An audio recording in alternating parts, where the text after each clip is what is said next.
এই দেখ আমার বড় ছেলের ঘর কত সুন্দর, আমি যাচ্ছি তার সাথে দেখা করব।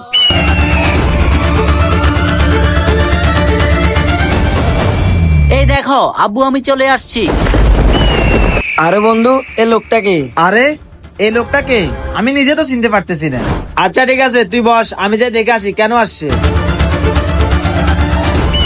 আরে বাবা, তুমি এখানে কেন আসছো? আমার বড় লোক বন্ধুর সামনে আমার মান সম্মান চলে যাবে, প্লিজ তুমি এখন চলে যাও। আরে বাবা, তুমি ভুল বুঝতেছো, আমি তোমাকে দেখতে আসছি। বাবা, আমি 2 দিন পর তোমার বাসায় যাবো, প্লিজ তুমি এখন চলে যাও।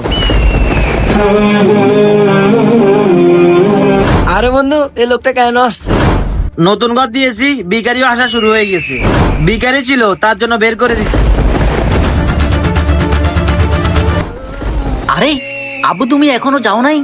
বাবা তো বাবাই হয়, বাবাকে ছেড়ে সন্তান কখনো যেতে পারে না। আমার বড় ভাই টাকা পয়সা ঘর বাড়ির লোভে জান্নাতকেই ভুলে গেছে। আমার টাকা পয়সা ঘর বাড়ি কিছুই লাগবে না, আমার বাবাই জান্নাত। বাবা বেঁচে থাকলে আলহামদুলিল্লাহ